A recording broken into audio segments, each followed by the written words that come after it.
साजी India team computer institute में आपका स्वागत है। नेक्स्ट बटन जो हमारे पास अवेलेबल है वो है स्पेस बार के रूप में। यदि आप कीबोर्ड पे देखें तो सबसे बड़ा बटन यही अवेलेबल रहता है कीबोर्ड पे, स्पेस बार। यदि हम किसी टेक्सचुअल सॉफ्टवेयर में काम कर रहे हैं तो हम स्पेस बार से स्पेस दे सकते हैं। जैसे जैसे मैं इसे प्रेस करता हूं वैसे वैसे मेरे पास स्पेस बनना शुरू हो जाता है। इसी तरह से जब लिखता हूं मैं कोई लाइन तो स्पेस के साथ मैं वो लाइन यूज कर सकता हूं। हर वर्ड के बाद मुझे स्पेस देना है तो मैं इसके लिए स्पेस का प्रयोग कर सकता हूं। हमारे पास यहाँ नीचे की तरफ एरो कीज दी गई हैं, जिसमें ये टॉप एरो की, डाउन, लेफ्ट और राइट। यदि मुझे किसी तरफ मूव करना है तो मैं इन कीज के अकॉर्डिंग मूव कर सकता हूं अपने कर्सर को। जैसे यहां मैंने कर्सर बीच में रख दिया है। यदि मैं लेफ्ट एरो की दबाता हूं तो देखिए मैं लेफ्ट साइड कर्सर को लेके जा रहा हूं। इसी तरह से राइट एरो दबाता हूं तो right side, down down side और अप साइड। इस तरह से मैं एरो कीज का प्रयोग कर सकता हूं।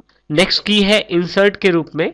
इंसर्ट का प्रयोग किसी लाइन में कुछ टेक्स्ट को इंसर्ट करने के लिए किया जा सकता है जो पिछले टेक्स्ट को ओवरराइट कर सकता है। नेक्स्ट मेरे पास बटन है होम और एंड के रूप में, पेज अप और पेज डाउन के रूप में। होम का अर्थ है शुरू में आना और एंड का अर्थ है अंत में जाना।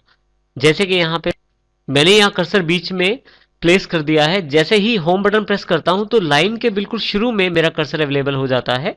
एंड प्रेस करते ही बिल्कुल लास्ट में अवेलेबल हो जाता है। यदि पेज काफी बड़ा हो तो पेज अप से पेज ऊपर किया जा सकता है और पेज डाउन से पेज नीचे किया जा सकता है। इसको आप एरो की के साथ भी ऊपर नीचे कर सकते हैं। यदि आप कुछ हटाना चाहते हैं टेक्सचुअल सॉफ्टवेयर में से तो आप डिलीट का प्रयोग कर सकते हैं। डिलीट बटन के साथ आप उस टेक्स्ट को हटा सकते हैं, जैसे कि पहले हमने एग्जांपल में देखा था। इसी तरह से हमारे पास यहाँ एक नम पैड दिया गया है जिसमें न्यूमेरिक कीज अवेलेबल हैं। यहाँ पे सबसे पहले नम लॉक बटन अवेलेबल है। यदि मैं नम लॉक को प्रेस कर देता हूं तो यहाँ लाइट अवेलेबल हो जाएगी जो ये जानकारी देगी कि नम लॉक मेरे पास कार्य कर रहा है, क्योंकि यहाँ पे कीज के ऊपर दो ऑप्शन दिए गए हैं। जैसे कि 7 की है साथ में होम, 8 की है साथ में अप एरो और इसी तरह से जो 1 की है उसके साथ नीचे एंड। तो इसका अर्थ ये है कि यदि मैं नम लॉक ऑफ रखता हूं नीचे वाली ऑप्शंस के साथ काम करेगा और यदि मैं नम लॉक ऑन रखता हूं तो ये ऊपर वाले ऑप्शंस के साथ काम करेगा। इसी तरह से यहाँ पे हमारे पास भाग का निशान, गुना का, माइनस का, प्लस का और फिर से एक छोटा सा एंटर यहाँ भी दिया गया है। दशमलव के लिए स्थान दिया गया है और जीरो के लिए भी। और आप यहाँ देखें तो पूरा का पूरा ये न्यूमेरिक कीबोर्ड है जिसका प्रयोग हम न्यूमेरिक टाइपिंग के लिए कर सकते हैं। अब यहाँ पे यदि मैं कुछ भी टाइप करता हूं जो नम लॉक ऑफ करके है तो नीचे वाली ऑप्शंस का प्रयोग किया जाएगा और यदि मैं नम लॉक ऑन करके प्रयोग करता हूं तो ऊपर वाली ऑप्शंस का प्रयोग किया जाएगा टाइप करने के लिए। ऊपर की तरफ यहाँ 3 बटन दिए गए हैं जिसमें सबसे पहले है प्रिंट स्क्रीन।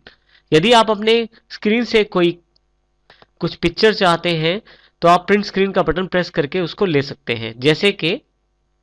जैसे कि मेरे पास यहाँ 2 सॉफ्टवेयर अवेलेबल हैं, पीछे की तरफ वर्ड और आगे की तरफ window media player. Window media player पे मैंने एक वाइल्ड लाइफ वाली एक वीडियो चलाया है। अब मान लीजिए इसको मैं किसी पर्टिकुलर सीन को कॉपी करना चाहता हूं, यानी कि उसकी स्क्रीन कैप्चर करना चाहता हूं या उसकी फोटो खींचना चाहता हूं। इसके लिए मैं प्रिंट स्क्रीन प्रेस कर दूंगा जो कि कीबोर्ड पे बटन अवेलेबल है। एक बार प्रेस करने के पश्चात आप वर्ड में या जहां भी आप उसे पेस्ट करना चाहते हैं वहां आ जाएं और यहां पे आप कंट्रोल वी का प्रयोग करें। यदि आप कंट्रोल वी का प्रयोग करेंगे तो आप देखेंगे कि आपके पास जो उस वक्त स्क्रीन पे अवेलेबल थी चीजें उनका एक स्क्रीनशॉट ले लिया गया है। जैसे कि मेरे पास यहाँ एक स्क्रीनशॉट है जिसमें वर्ड दिखाया जा रहा है, विंडो मीडिया प्लेयर वाली फाइल और नीचे जो बेसिक मेरी सभी चीजें हैं वैसी की वैसी ही। तो इस प्रकार से आप प्रिंट स्क्रीन का प्रयोग कर सकते हैं।